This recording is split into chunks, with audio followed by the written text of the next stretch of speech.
nombre de la Cátedra Alfonso Reyes del Tecnológico de Monterrey, les damos la bienvenida a esta segunda conferencia de este ciclo de conferencias que está impartiendo Marcus Gabriel, uno de los filósofos más importantes, más influyentes en el pensamiento contemporáneo, no solamente en Europa, sino a nivel mundial. Muchísimas gracias nuevamente a Marcus por haber aceptado esta invitación, y esta conferencia pues es un tesoro para las humanidades. Esta conferencia tratará sobre la crisis de la objetividad en las humanidades y tiene que ver con esta idea maravillosa que nos regaló en su conferencia anterior, en la que nos decía que las humanidades tienen la misma dignidad epistémica que las ciencias.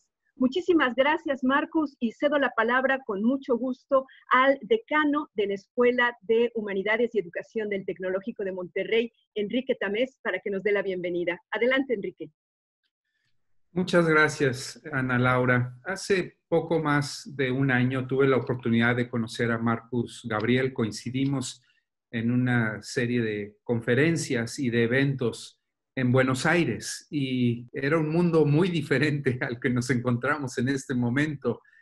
Platicamos largo y tendido, y uno de los temas más presentes en nuestra conversación era precisamente el lugar de las humanidades en el mundo que estamos viviendo. Así que me emociona enormemente poderlo tener hoy entre nosotros, tocando este tema tan apremiante, tan importante, ahora en la coyuntura de esta pandemia que nos está afectando. Ya lo veíamos en la primera charla con Marcus, que nos está afectando en registros inimaginables en nuestra vida, en el corto plazo, pero también en el largo plazo.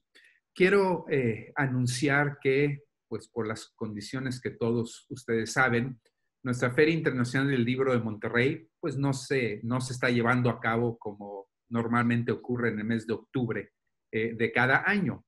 Y en lugar de ello, la feria fue lo suficientemente generosa, pues para organizar. Tuvimos un problema técnico con la transmisión de Enrique. En un momento más se conectará. Nos estaba hablando sobre este programa de lecturas, voces e ideas que está auspiciado por la Feria del Libro Monterrey. Enrique, te tenemos ya de nuevo, ¿te escuchamos? Así es. Decía yo que en lugar de la Feria Internacional del Libro, estamos llevando a cabo este evento que denominamos Lectura, Voces e Ideas, en donde tenemos muchas actividades culturales que ahora estamos transmitiendo pues prácticamente a todo el mundo. Y ahora sí cedo la palabra a Ana Laura para ya dar comienzo a esta charla que yo espero con mucha determinación. Muchas gracias. Gracias, Enrique. Si les parece, pues nos vamos de lleno a la conferencia de Marcus. Escuchamos la conferencia de Marcus y luego tendremos la oportunidad de escuchar en un diálogo a Javier Serrano con Marcus. Marcus, esperamos que la tecnología no nos falle en este momento, no nos juegue la mala pasada a las humanidades. Te escuchamos con mucha atención, Marcus. Adelante. Sí, en todo caso, bienvenidos a todos. ¿La conexión está cierta? Sí. Muy bien. Entonces, el tema de la segunda charla en esta serie es precisamente la objetividad y las humanidades, perspectivas para un nuevo realismo. Durante las últimas décadas, las humanidades se han visto sometidas a presión desde varias direcciones. Se encuentran notoriamente subfinanciadas y en una necesidad constante de justificación existencial a la luz de su percibida inutilidad.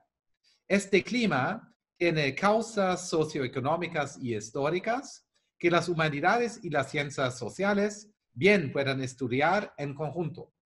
De manera concreta, lo que suscita oficialmente sospechas con respecto a las humanidades difiere de un país a otro, de un estado a otro y de una universidad a otra. Las disciplinas científicas son sistemas, una ideología como un sistema de ideas que cumple la función de justificar una determinada distribución asimétrica de recursos socioeconómicos valiosos al desviar la atención de quienes participan en la creación y el mantenimiento del estado de distribución. En la modernidad, una importante contribución de las humanidades y las ciencias sociales al amplio público democrático, del que sus instituciones forman parte, consiste en la crítica de la ideología, es decir, en mostrar que un determinado discurso cumple una función que se desvía de sus objetivos oficiales. La crítica de la ideología ha culminado en lo que se conoce como una hermenéutica de sospecha.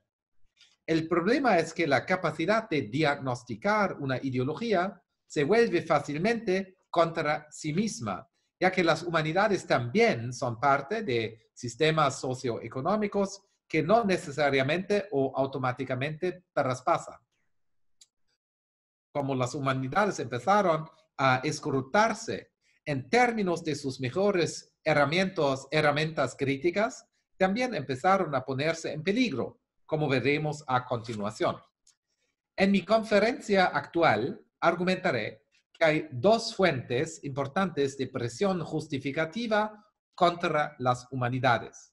Ambas están ligadas conceptualmente. La fuente es la llamada cosmovisión científica, the scientific worldview, que no debe confundirse con la ciencia, en el sentido de las diversas ciencias naturales y sus ramificaciones tecnológicas.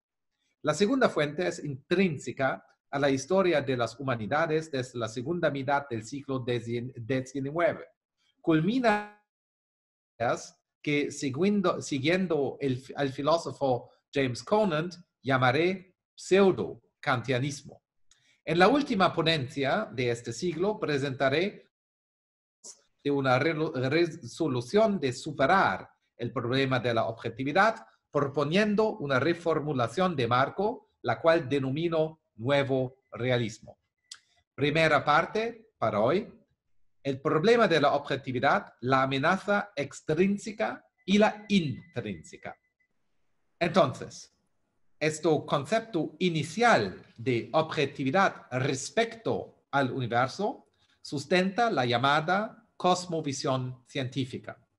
La cosmovisión científica plantea una amenaza extrínseca a la idea misma de objetividad en las humanidades, pues caracteriza los estados objetivos de las cosas en términos de la ausencia de pensadores históricamente situados. Si un hecho u otro es más objetivo que otro, de tal forma que no seamos capaces de conocerlo, uno fácilmente comienza a preguntarse hasta qué punto el mismo intento de saber algo acerca de los hechos objetivos no lo saca automáticamente de nuestro alcance. En verdad, esta es una suposición generalizada actualmente encarnada en lo que yo llamo neurocentrismo. En este contexto, por neurocentrismo, me refiero a la opinión de que nunca podremos conocer realmente los hechos objetivos, porque cualquier oportunidad de conocimiento resulta ser un estado neuronal complejo que potencialmente tergiversa el universo tal como es objetivamente. Por ejemplo, actualmente percibo directamente el modelo digital de sus rostros, con algunos problemas técnicos. No los veo a ustedes ni a ningún otro objeto en esta sala digital como un todo, sino siempre desde alguna perspectiva, desde aquí, por ejemplo. Las leyes de la perspectiva no describen hechos objetivos y independientes de la mente, pero por su propia naturaleza se mantienen solo cuando están presentes sujetos perceptores de un tipo específico, por ejemplo, animales humanos. El universo en sí mismo, el universo puramente físico, según este punto de vista, no tiene alguna apariencia específica única. El universo no tiene perspectivas en sí mismo. Está, por así decirlo, sensorialmente vacío. Todo lo que percibimos oímos, olemos, tocamos o sentimos de cualquier otra forma, estudiado por ejemplo, la fisiología sensorial, se distorsiona automáticamente debido a la presencia de criaturas neurotípicas como nosotros, que solo comparten una mediana estadística de apariencias. Según esta visión, no hay percepción sin ilusiones incorporadas en toda regla, una visión actualmente de moda bajo el título del ilusionismo. Esta visión, defendida por Daniel Dennett, Keith Frankish y otros, por ejemplo, Donald Hoffman, típicamente profesores en los Estados Unidos, es una enfermedad específica del norte extremo del nuestro continente. En todo caso, ¿no?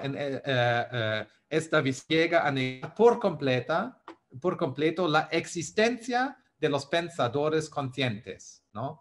A lo mejor es más fácil estar en los Estados Unidos sin conciencia. Imagino en esta situación política, yo también negar la conciencia. En todo caso, para ellos, para los ilusionistas, la noción de que de alguna manera se esté involucrado de manera activa y consciente resolver problemas al hacer ciencia ya es una forma de ilusión, un truco que el cerebro ha dado a las personas o más bien a nadie. Sin duda, esta visión en una inspección más cercana resulta terriblemente incoherente. Existe, aparte del neurocentrismo, que para mí ya es peor que el eurocentrismo, también existe un eurobudismo. Es decir, ¿no? Como consecuencia de estas reflexiones es la negación del ser alguien. Es por eso que los ilusionistas tienen una tendencia, ¿no?, de ser budistas también, pero en realidad no son budistas porque son materialistas. En este sentido es un eurobudismo, una fantasía, ¿no?, de las Indias. Sería también un otro tema, ¿no?, esta fantasía colonial del budismo en la neurociencia. Más bien, solo la presento este problema para que tengan una idea de lo que sucede cuando se comienza a definir hechos objetivos a través de una autoaplicación de la subjetividad propia. Podemos abstraernos de los fallos específicos de la imagen del sujeto como un cerebro encarcelado para siempre en un cráneo y obligado a suponer hechos sobre la base de canales de información extremadamente limitados, transformados como por milagro en imágenes mentales. Este disparate metafísico, disfrazado de neurociencia, ciencia cognitiva, psicología evolutiva o alguna combinación de todas estas disciplinas serias, puede considerarse como una respuesta mal armada al siguiente problema de objetividad. Primera tesis de primero movimiento de este problema. Si un hecho es objetivo en la medida en que su obtención es causalmente independiente de los sujetos, ningún hecho en el que estemos involucrados puede considerarse sólidamente objetivo. Segunda premisa, sin embargo, estamos claramente involucrados en la investigación científica. Es una actividad humana. Como científicos, hacemos afirmaciones sobre el conocimiento.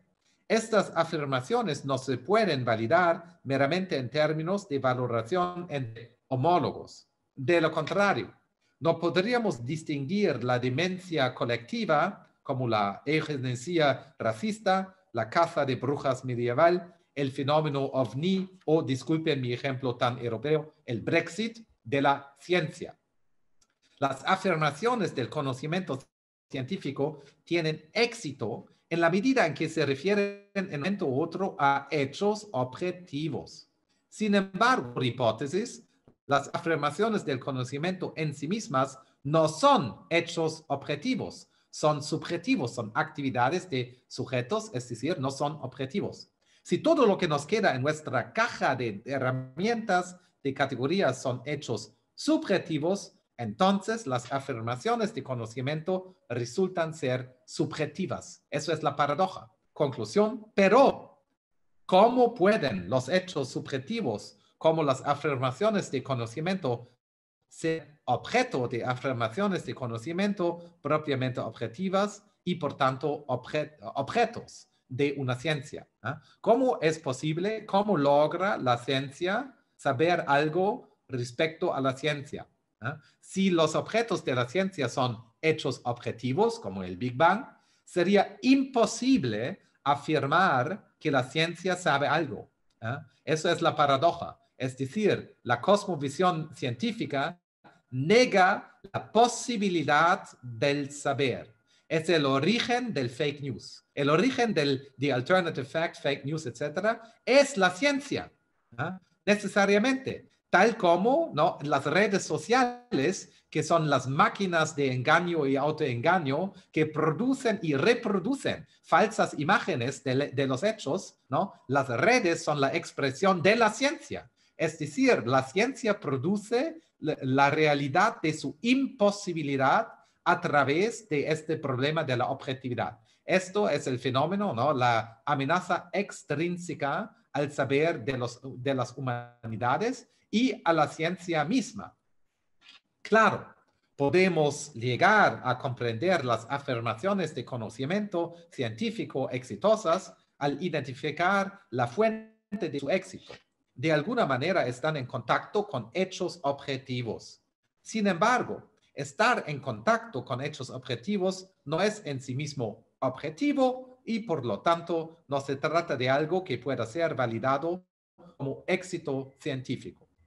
Por esta misma razón, la cosmovisión científica reemplaza el conocimiento científico legítimo de primer orden y comienza a contarnos una gran narrativa metafísica diseñada para eliminar al sujeto de su propio punto de vista dentro del universo, ¿no? Tipo Tree of Life.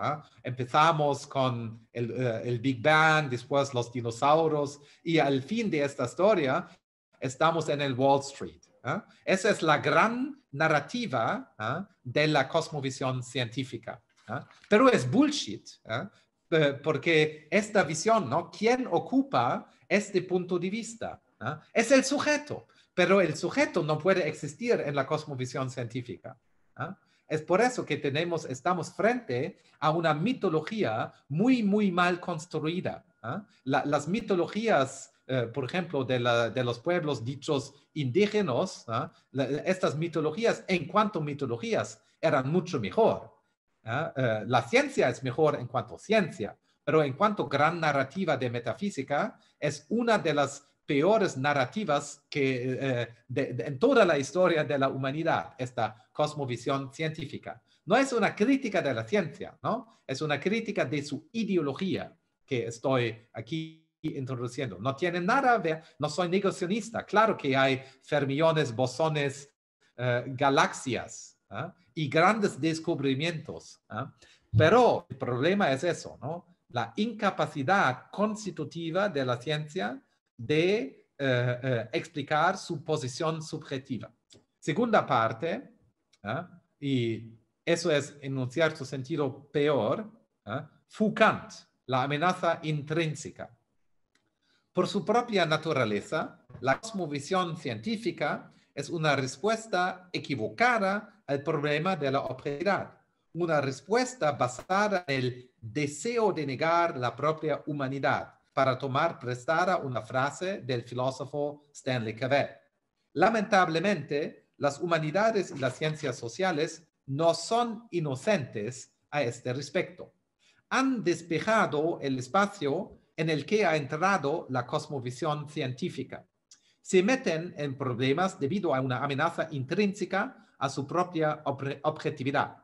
Aunque esta no es una historia monocausal, una de las principales razones históricas de la debilidad de las humanidades en nuestro tiempo es el conjunto de fenómenos culturales que a menudo se clasifican como postmodernismo. el filósofo italiano Maurizio Ferraris ha introducido esta figura, una figura para representar el problema en esta etapa de la dialéctica, el Foucant. Puede pensar en Foucant como una quimera formada por el cuerpo de Foucault y la cabeza de Kant. Foucant es Kant enloquecido. Y aquí la historia algo mitológica de su origen. En el siglo XIX, pensar en la adquisición de conocimiento humano como finita y limitada se hizo prominente en la formación del sistema académico de habla alemana, el cual influyó fuertemente en las universidades modernas tal como las conocemos todavía, sobre todo en los Estados Unidos. El modelo para esto fue y sigue siendo la epistemología de Immanuel Kant, que se remonta al empirismo moderno temprano. A grandes rasgos, una motivación plausible de la idea de finitud y limitación es algo como lo siguiente. Las afirmaciones de conocimiento paradigmático se basan en datos inmediatamente disponibles. Lo dado, ¿no? Son los datos, que ahora son, ¿no?, el centro de todas las economías del mundo. Son los datos. Los datos inmediatamente disponibles para mí en este momento son una función de mi índice egocéntrico. Proceso la realidad ahora mismo desde aquí. Es mi índice egocéntrico. Mi índice egocéntrico general, por supuesto, es un objeto en movimiento. Estoy cambiando en cada minuto, en menos que cada minuto, en segundos, ¿no? Estamos cambiando el índice egocéntrico. Sus contenidos son muy específicos, por lo que puede convertirse en el objetivo de una investigación científica, por ejemplo, la psicofísica del siglo XIX, ahora la neurociencia, la psicología cognitiva, etc. Sin embargo, el hecho de que los datos inmediatamente disponibles para mí representen como máximo un subconjunto de lo que realmente puedo procesar, implica un principio que el filósofo y epistemólogo Crispin Wright ha llamado localidad cognitiva, que él identifica con, cito, la circunstancia de que solo un subconjunto propio de los tipos de situaciones que somos capaces de conceptualizar está directamente disponible en cualquier etapa de nuestras vidas para nuestra conciencia. Fin de cita. En este contexto llamemos empirismo lógico a la visión de que la justificación de las afirmaciones de conocimiento se basa en última instancia en los estados de cosas dentro del conocimiento de la localidad cognitiva. Es decir, ¿no?, los datos son el fundamento del saber. Eso es la cosmovisión de la tecnología en California. Precisamente esta idea, ¿no? El empirismo lógico es el origen también históricamente de la disciplina moderna de la informática. En todo caso, de acuerdo con esta imagen de la arquitectura del saber, lo que puedo afirmar saber al final del día se reduce a lo que se me puede aparecer directamente, a los datos.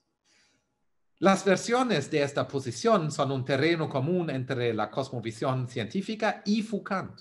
Sin embargo, Foucant profundiza en el daño al recordarnos que los tipos de situaciones que resultan ser visibles para nosotros están mediatizados conceptualmente y en ese caso son relativos a un marco conceptual que nunca podremos estudiar desde ningún tipo de punto de vista científico. La forma en que procesamos la realidad es y sigue siendo esquiva. Ciertamente, sin haber socializado previamente, no puedo verlos como la audiencia inteligente que son, ni ser consciente de que actualmente estoy dando una charla en el contexto de la Cátedra Alfonso Reyes. Como es indiscutible, no podría pronunciar estas palabras sin haber aprendido español en algún momento de mi vida, hecho que presupone la existencia de instituciones como el sistema preparatorio alemana, etc. En pocas palabras, hay una enorme maquinaria de trasfondo socioeconómico históricamente cambiante que gobierna mi economía de atención. Tomando prestado el famoso título del libro de Jean-François Lyotard, podemos llamar esta una economía libidinal a todo este sistema que se manifiesta en la compleja red de conceptos clasificatorios que estructuran mi campo subjetivo de atención, ¿no? Entonces, la estructura en los datos, eso es la idea de Foucault, ¿no? Es una proyección de estructuras enormes socioeconómicas de la distribución de poderes. Es bastante sencillo interpretar la contribución de Foucault a la filosofía de la historia a la luz de este tipo de consideración, pues Foucault estudió de hecho los procesos mediante los cuales las formas de subjetividad, es decir, el pensamiento de uno mismo como un yo, son generadas por sistemas de poder que están más allá del control de los individuos. Estos sistemas de poder crean marcos mentales a través de los cuales percibimos la realidad social y no social. Sobre la base de estas consideraciones, Foucault llega a la conclusión de que toda afirmación de conocimiento no es directa o indirectamente nada más que la expresión de pertenencia a un grupo desencadenada por fuerzas que escapan al control de cualquier miembro de cualquier grupo. Por eso, el poder Foucaultiano no se concibe como un sistema de control en manos de ningún soberano, ya sea un rey, el pueblo, un presidente o director del Partido Comunista de China. Más bien, el poder es solo un nombre para lo que unifica una economía libidinal determinada y distingue de otra. Es por eso que, ¿no? Eso es una de las paradojas de Foucault. No hay poder. Entonces, el poder estructura todo, pero ¿qué es el poder? No es centro ni nada. El poder es el nombre para una lacuna en la teoría. El poder en Foucault es nada más que una falacia. Entonces, si hay datos y un sistema complejo de conceptos digamos, ¿no? Estructurados por factores socioeconómicos, entonces, ¿dónde está el poder? Está en ningún lugar. Foucault, en todo caso, es una influencia importante, aunque no exclusiva, en el panorama de la filosofía de las humanidades. Según la teoría Foucaultiana, la voluntad de conocimiento es una voluntad de poder. Por lo tanto, la idea central de objetividad en las humanidades se ve completamente comprometida, pues la idea central de la objetividad en general es la noción de que el pensamiento teóricamente articulado sobre algún dominio dado, la novela victoriana, la interseccionalidad, la abolición de la esclavitud, la pintura holandesa, series de televisión de calidad, fermiones, el condensado de Bose-Einstein, microtúbulos, bolas de pegamento, el sistema electoral de Brasil, los deseos inconscientes de Angela Merkel, etc. Todos estos conocimientos de las humanidades son falibles y, por lo tanto, capaces de facilitar la adquisición de conocimientos y la formación de creencias aptas para la verdad. El pensamiento articulado en teorías es falible, sí. Un pensador asociado es capaz de captar pensamientos verdaderos o falsos. Sin una objetividad mínima, es decir, la objetividad mínima es la diferencia entre falsidad y verdad. Y un sistema de creencias capaz de captar pensamientos o verdaderos o falsos ya es un sistema objetivo. Pero en el contexto Foucaultiano no hay pensamientos verdaderos o falsos, porque estos pensamientos son máscaras, ¿no? Que exprimen en realidad un sistema de poder. Entonces, lo que es importante desde este punto de vista, ya conocido en nuestro tiempo como identity politics, no es la verdad lo que es dicho, pero la posición del sujeto que habla. Y eso también es una falacia, porque 2 más 2 es 4, independiente del sujeto, ¿no? Una mujer, una persona más diversa y yo podemos afirmar el mismo hecho. 2 más 2 es igual a 4. No hay ninguna diferencia de objetividad entre los géneros respecto a este tipo de verdad. Y igual para los temas importantes de emancipación. Claro que hay injusticia respecto a los géneros, claro, pero esta afirmación ya es objetiva.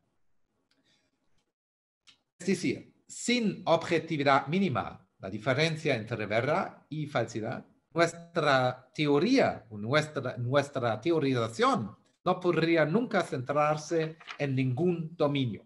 Sin aptitud para la verdad, no tenemos absolutamente nada a la vista.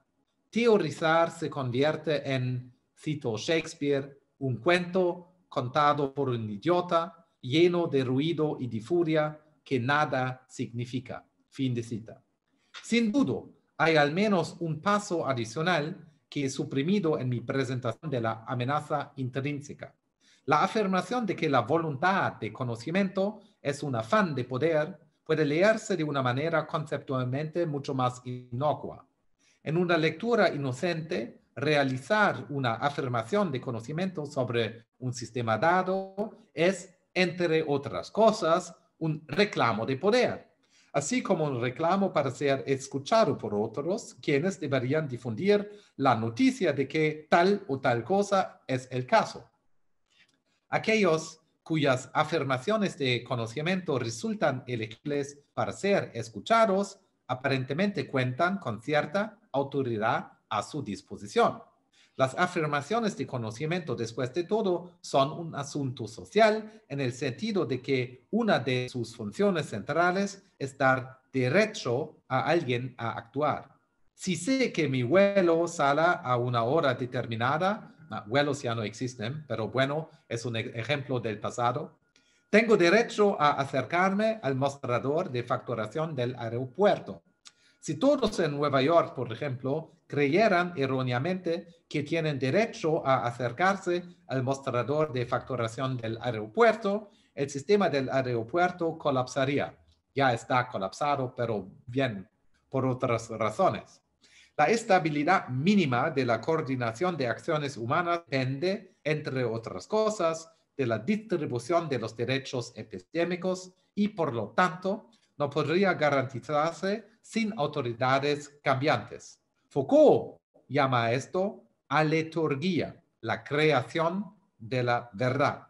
Pero esto también resulta ambivalente. Si tengo derecho a ir al mostrador de facturación sobre la base de mi conocimiento de que este es mi vuelo, el hecho de que este es mi vuelo y que tengo un boleto no es un producto de mi afirmación de conocimiento.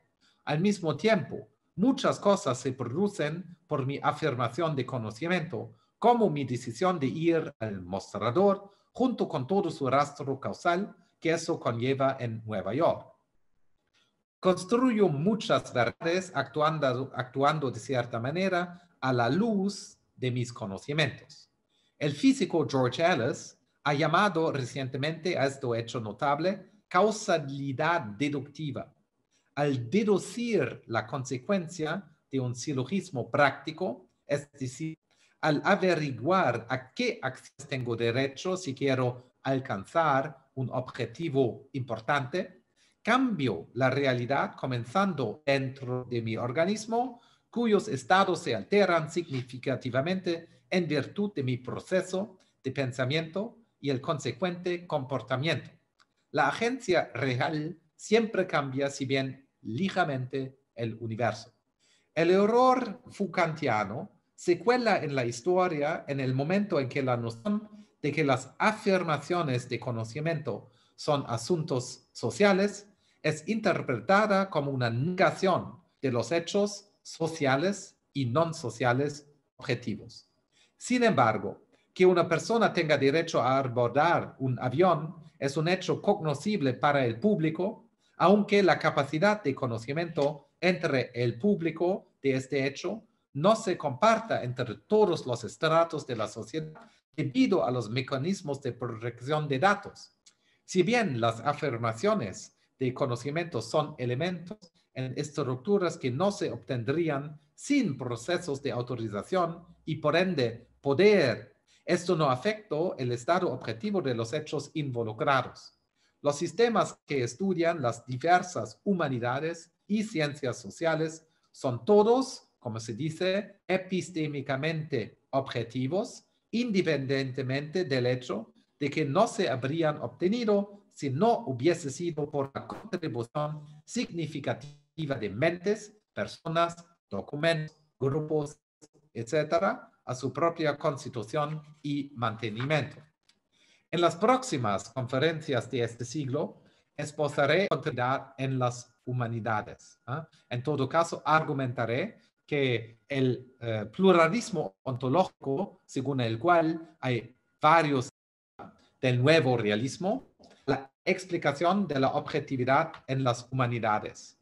El fundamento será la idea del pluralismo ontológico, según el cual varios tipos, un catálogo abierto de hechos, tal como los hechos sociales, los hechos puramente físicos y los hechos matemáticos, morales, etcétera, temporales, no temporales. Hay un catálogo abierto de hechos sin cosmovisión posible. Eso es mi afirmación que el mundo no existe. Lo que existe es más o menos mundos, lo que llamo campo de sentido. Pero esta afirmación, como verán, es compatible con un realismo, es decir, ¿no? Que podemos saber, conocer la estructura de la subjetividad y las humanidades, el objeto de las humanidades es el espíritu humano en su historicidad. Es decir, en general, en la filosofía, que tiene importantes consecuencias para nuestra comprensión del conocimiento en general y la objetividad propia en las humanidades postmodernas. En particular, el nuevo realismo reforma nuestra descripción del ser humano como fuente y objeto de las afirmaciones del conocimiento. En este contexto, el nuevo realismo se basa en una tesis de la indispensabilidad crucial.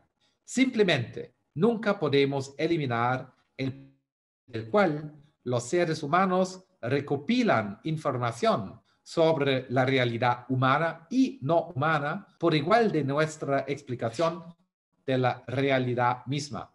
A la luz de esta tesis, resulta que las humanidades son contribuciones en toda regla al conocimiento objetivo de la realidad, un hecho que no podemos ignorar sin sucumbir en ilusiones. Quizás la conciencia es indispensable. Gracias por su atención. Muchísimas gracias. Y vamos a escuchar a continuación a Javier Serrano, quien preparó una presentación. Él es filósofo de la ciencia, especialista en filosofía de la biología, y lo vamos a escuchar con mucha atención. Adelante, Javier. Sí, pues muchísimas gracias. Estimado doctor Marcus Gabriel, pues muy buenas noches. Muchísimas gracias por su conferencia y más teniendo en cuenta la diferencia horaria. Una conferencia sumamente sugestiva, incluso extrañamente sugestiva por su naturaleza eminentemente epistemológica. Antes de comenzar con el planteamiento de una serie de preguntas que han ido surgiendo a la luz de su conferencia, me gustaría comenzar, si me lo permite, con una serie de comentarios, no más de 3 minutos, muy generales que pudieran fungir, por un lado, como una invitación a la relectura de su propuesta entre quienes nos ven y nos escuchan, y por otro, facilitar un mejor diálogo. Pues bien, en la conferencia del día de hoy, que llevaba por título La objetividad y las humanas perspectivas para un nuevo realismo, Marcus Gabriel, tal y como hace a lo largo de toda su obra, toma el riesgo y el reto, como filósofo prometido, que con su quehacer es de tejer y destejer la compleja urdimbre de nuestras representaciones intelectuales, parafraseando en este caso al viejo profesor Gustavo, de la época histórica que nos ha tocado vivir. Tarea esta fundamental de la filosofía siempre nos concomita transitando de una filosofía genitiva objetiva a otra filosofía genitiva subjetiva, dando cuenta con ello de la simploqué, del entrecruzamiento de relaciones y conexiones que se dan en toda situación o sistema de las que el discurso lógico de la razón se propone dar cuenta. Se trata, por consiguiente, de una invitación, tal y como la misma cátedra Alfonso Reyes lleva años haciendo, a cultivar el arte de pensar, de un pensar que reclama de espacios y momentos de privacidad, de ensimismamiento, pero también de una vuelta al ágora, de un pensar dialógico que transite, como buen alemán que es nuestro invitado, por las 4 preguntas fundamentales de la filosofía que nos propone Kant. Y es que este no solo constituye el punto de partida crítico de las reflexiones que aquí se llevan a cabo, sino también de los lugares por los que tiene que transitar el discurso racional. Coincidamos o no con el nuevo realismo, ya sea el propuesto por Marcus Gabriel o por Mauricio Ferraris, al que ha hecho alusión en su conferencia, esta es una ventana de aire fresco ante el excesivo anhídrido carbónico que inunda el actual espacio filosófico.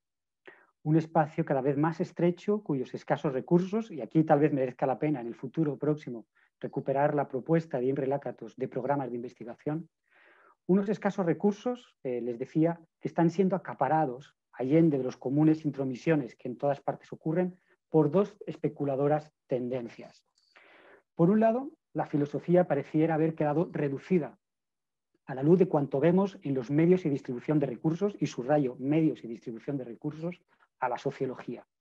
Si bien la crisis actual ha ofrecido mayor presencia a las humanidades en distintos medios de comunicación, esta ha quedado prácticamente reducida, como viene sucediendo desde hace harto tiempo, a una filosofía social o política dominada aún, en buena medida, por planteamientos posmodernos. Por otro lado, los pocos espacios disponibles, principalmente extraacadémicos, nos encontramos con una filosofía cuyos orígenes académicos debemos buscar en el empirismo y emotivismo anglosajón. Una filosofía extraacadémica que paradójicamente termina dominando, imponiéndose a la academia, no solo a la filosofía académica, y ante la cual el nuevo realismo propone una vuelta a la filosofía continental, sin ignorar con ello las extraordinarias aportaciones de la filosofía analítica. De ahí que, más allá de la coincidencia, no, los planteamientos originalmente ontológicos y epistemológicos, y por extensión antropológicos y éticos de esta propuesta, les animo, espero que nuestro conferencista no se vea en ello una excesiva intromisión por mi parte, les animo, decía, a que vean en ella una invitación a volver al corazón mismo de la filosofía, una invitación, en términos platónicos, a volver a pensar como en mismas del discurso racional, a comprender la realidad antes de transformarla, a ir más allá del solipsismo y embelesamiento emocional, a recuperar la confianza e ilusión en la razón y en la vocación filosófica. Y surge a partir de ahí mi primera pregunta. Esta vocación o esta deformación, como dicen por aquí, filosófica, nos puede llevar a ver en muchas de las discusiones y debates epistemológicos y ontológicos que Marcus plantea, obviamente mutantis mutandis, el eco, las voces de la antigua Grecia. Parecen oírse las voces de Sócrates, de Platón, de Aristóteles, de Parménides, de Anaximandro, de los escépticos. ¿En qué forma o medida cree usted, Marcus, que la recuperación de estas discusiones y planteamientos de los autores y autoras clásicas tienen vigencia en las propuestas actuales?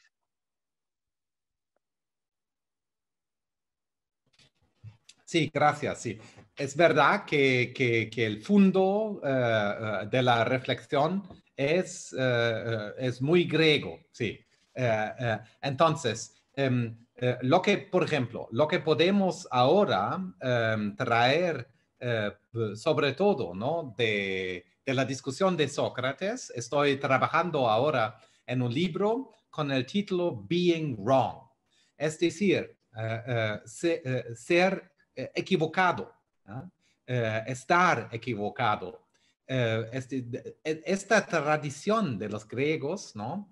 Para mí no ayuda mucho en la teoría del ser, ¿no? De la existencia. Ahí tengo mi debate con los clásicos porque defiendo, ¿no? Una ontología pluralista sin unificación posible.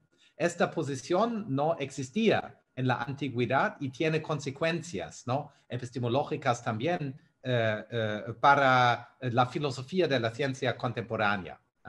Pero lo que podemos ahora aprender de los clásicos es precisamente una teoría de la falsidad, ¿no? de lo que Platón llama pseudos, Vivimos en una época, ¿no?, de pseudos, de fake.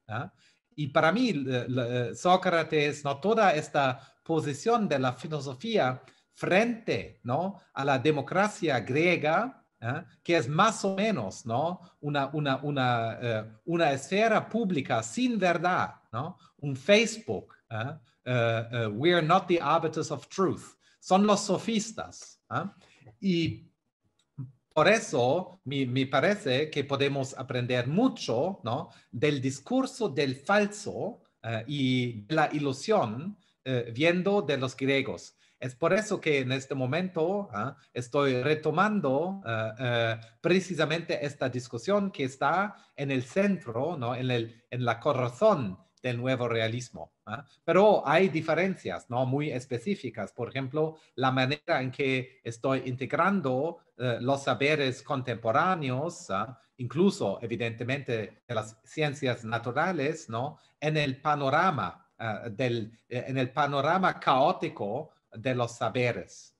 Eso todavía no era disponible, ¿no?, a un Platón o Aristóteles, porque el universo del saber les parecía muy, muy organizado, como un organismo, pero un cosmos, pero el cosmos no existe. Y eso es la afirmación menos griega posible. Pero continúa afirmando, ¿no?, esta teoría del pseudo, de la ilusión, de la falsidad, ¿no?, del falso saber, del post-truth, del bullshit, etc. Ahí griegos, ¿no?, analizando, ¿no?, digamos, la patología o las patologías de la democracia.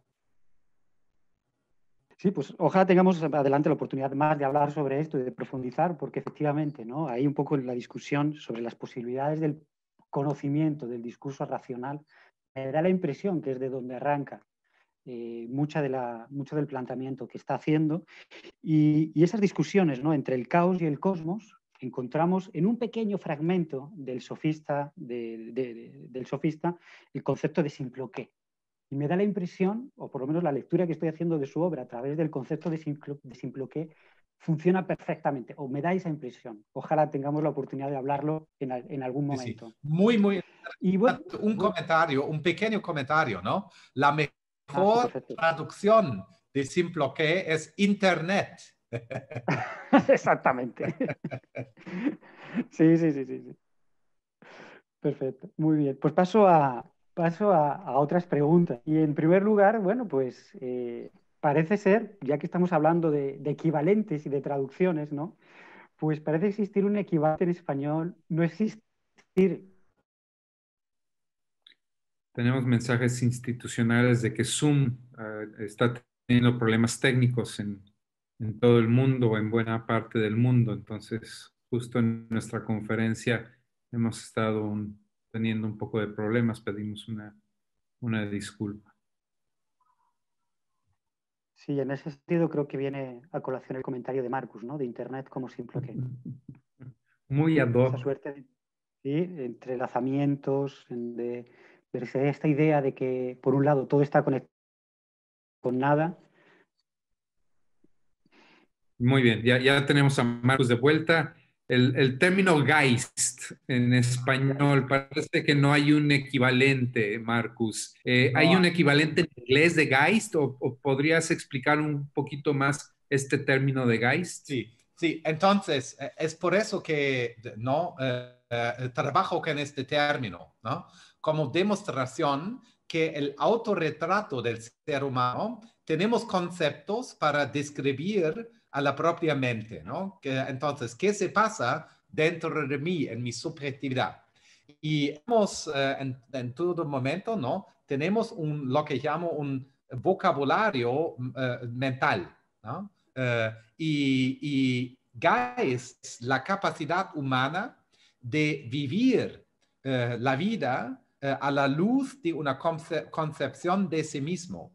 Es decir, ¿no?, ¿cuál es mi posición en lo real? Cada uno tiene su respuesta a esto, ¿no? Entonces, ¿qué significa ser mexicano? ¿Qué significa estar en un planeta? ¿No? qué es la naturaleza, qué son los otros animales. Y cada respuesta a estas grandes, ¿no?, cuestiones tiene implicaciones para la vida. Y esta estructura, ¿no?, de hacer algo a la luz, ¿no?, de no saber cómo cabemos en el resto de la existencia, ¿no? Esta lacuna entre nosotros y lo que existe, ¿no?, es casi una forma de nada, ¿no? El no saber, la ignorancia de la naturaleza humana, ¿no? Esto es el Geist. El Geist tiene propia objetividad, que son las instituciones. Es lo que Hegel, ¿no?, el Geist objetivo. Geist objetivo es, por ejemplo, el Estado, pero también la Universidad el TEC de Monterrey o Zoom. Esos son objetivaciones del Geist. Y Facebook, por lo no, Facebook vende y compra Geist. Un Facebook, una buena traducción de Geist sería Facebook. Pero es una forma patológica ya de Geist. Y claro que el español también tiene términos centrales que no tienen traducción. Por ejemplo, la distinción entre ser y estar. No se puede traducir en alemán. Es decir, cada lenguaje, cada idioma natural, ¿no?, tiene un vocabulario. Pero el Geist es el concepto, ¿no?, de tener vocabularios. Es el concepto más alto. Entonces, es el concepto universal del ser humano. El ser humano es Geist, es decir, la capacidad de responder a la cuestión quiénes somos. Y esta capacidad no tiene variación. Es la misma capacidad en México contemporáneo para los aztecos y para los australianos. Es la misma capacidad universal, el Geist. Pero se tiene que explicar lo que es precisamente porque no tiene. Pero lo interesante es que en japonés y chino hay un equivalente exacto. En chino es Jinshen. Es muy interesante que fuera, ¿no? Es más o menos una coincidencia muy, muy interesante. Y el vocabulario mentalista, ¿no?, mental en chino y japonés es muy, muy interesante y sofisticado, pero en todo caso tienen este concepto de Geist, que funciona casi como el concepto exprimido en alemán. La subjetividad de las redes sociales ¿tiene capacidad para construir percepciones de realidades que puedan ser ilusiones? Sí, absolutamente, sí. Son máquinas de ilusiones, las redes sociales, porque producen representaciones, datos, ¿no?, del autoimagen del ser humano. En Facebook nada muestra, ¿no?, por ejemplo, las cosas malas que lleven a cabo en la fiesta, ¿no? La fiesta es siempre una buena fiesta en Facebook, ¿no? Entonces, la manera en que seleccionamos, ¿no?, datos para la presentación online, ¿no?, es una consecuencia del marco conceptual de las redes sociales que formatean a las subjetividades del user, como se dice. Es por eso que son tan peligrosos, porque para mí, son plataformas para pensamientos falsos. Es la naturaleza de las redes sociales de producir fake news. No son plataformas para fake news. La lógica, ¿no?, es la lógica de fake news, el pseudos, ¿no?, de Platón y Aristóteles. Javier, hay una pregunta de la doctora Paloma Vargas en el chat, si quieren la ¿Sí? leo. Sí, por favor. Dice Marcus, ¿cómo se relaciona el fortalecimiento de la cosmovisión científica con la caída de los sistemas de creencias religiosos en el mundo contemporáneo? ¿Es la ciencia el Dios del siglo XXI? Sí, sí. La cosmovisión científica es la religión de nuestro tiempo. Desempeña el mismo papel que la religión y el Dios es el universo como objeto de la ciencia y el, ¿cómo se dice? Priest en español. Sacerdote. Ah, sí. El sacerdote es el cientista. En este momento es el virólogo. El virólogo es el papa. No es Papa Francisco, no. No es un argentino el papa. El papa es, por ejemplo, alemán, es el profesor Drosten de la Universidad de Berlín. Eso es el papa en Alemania. Es una forma, digamos, ¿no? Es la reformación, ¿no? El origen de la abnegación de la religión es una forma muy específica de religión, es el protestantismo. Digo siempre que todas las ideas malas vienen de Alemania. Por ejemplo, el protestantismo. Tenemos otras peores, pero, pero el protestantismo también es un problema. Es el software, ¿no? De este espíritu cientista, como ha demostrado, por ejemplo, la historiadora de Stanford, Jessica Riskin, en un libro muy, muy lindo acerca de este tema.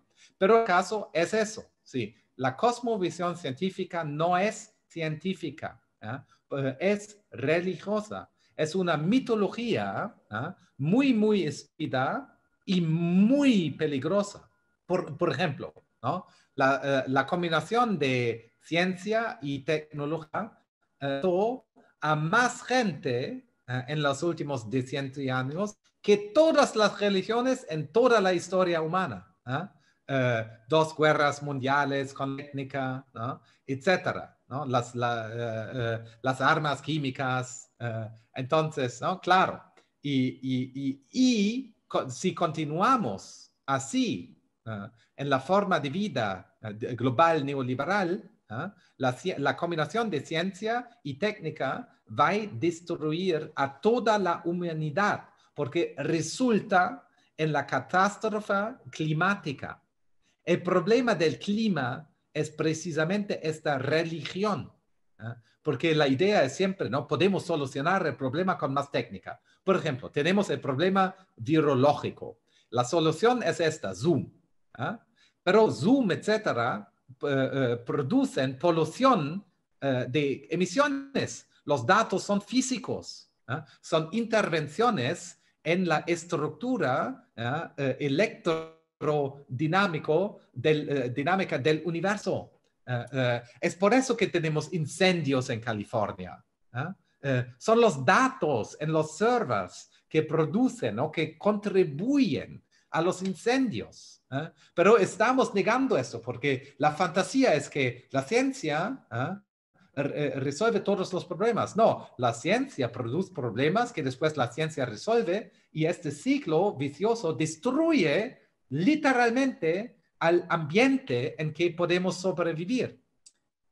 Entonces, es pura ideología la cosmovisión. Es la religión más peligrosa de toda la historia. Es una especie de fundamentalismo. Tengo mucho más miedo de los ideólogos de la cosmovisión científica que de los terroristas musulmanes. Perfecto. Sí, muchísimas gracias, Marcus. Obviamente lo que plantea nos lleva a una enorme cantidad de preguntas y de cuestionamientos de todo tipo, ¿no? Por un lado, lo que nos estás compartiendo, pues es el resultado justamente del modelo que nos estás volviendo a plantear nuevamente, que es el del nuevo realismo. Un nuevo realismo cuyas 2 pilares fundamentales, y esto otra vez, pues son, a mi entender, pues son la epistemología y la ontología. La ontología, por un lado, pues es desde la aceptación de la pluralidad ontológica, ¿sí? Y creo que eso se acerca bastante a las propuestas que encontramos, por ejemplo, en Bruno Latour, ¿sí? Si nos salimos del campo de la filosofía. Pero por otro lado, desde el punto de vista epistemológico, lo que nos has estado contando hasta ahora tiene que ver más con la posibilidad del conocimiento objetivo. De que fuera de esa negación de posibilidad del conocimiento objetivo a partir de las humanidades, sí, esta es posible. Pregunta como profesor, ¿cuáles serían los métodos propios de la reflexión filosófica que nos pueden llevar desde el nuevo realismo al conocimiento? Sí, entonces el conocimiento, ¿no? Lo que hace el método, digamos así, ¿no? El método del nuevo realismo, ¿no? Es el método muy, muy clásico de la filosofía. Entonces, ¿no? Es un análisis de argumentos y sistemas de pensamiento dados, como por ejemplo la cosmovisión científica o el Foucaultianismo, etcétera, ¿no? Y el nuevo realismo analiza, ¿no?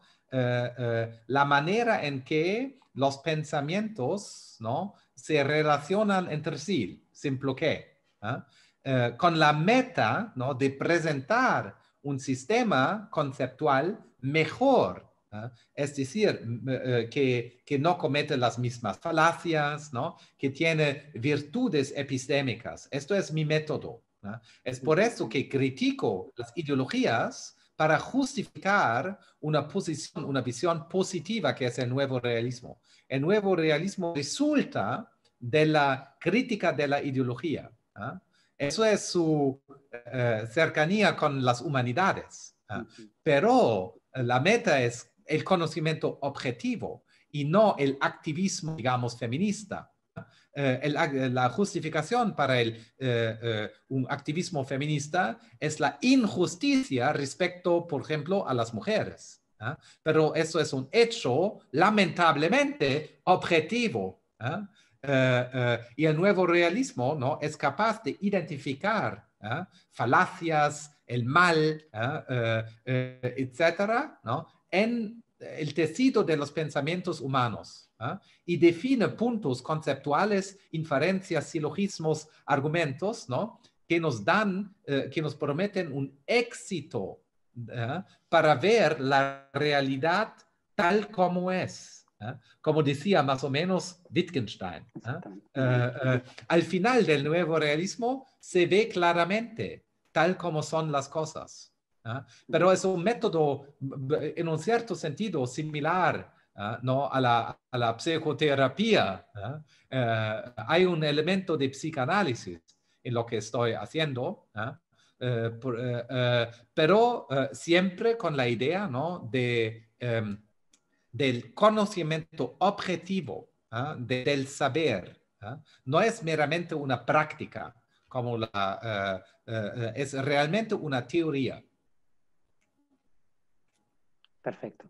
Muchísimas gracias, Marcus. Pues no sé si tenemos alguna pregunta más por parte de los que nos están Javier, apoyando. Sí, Ana Laura. Hay una pregunta de Francisco Escobedo que nos ha logrado seguir a través de Facebook y que justamente pregunta, hablando de ideas sanas, pregunta, ¿qué relación tiene el nuevo realismo con la dialéctica hegeliana y marxista?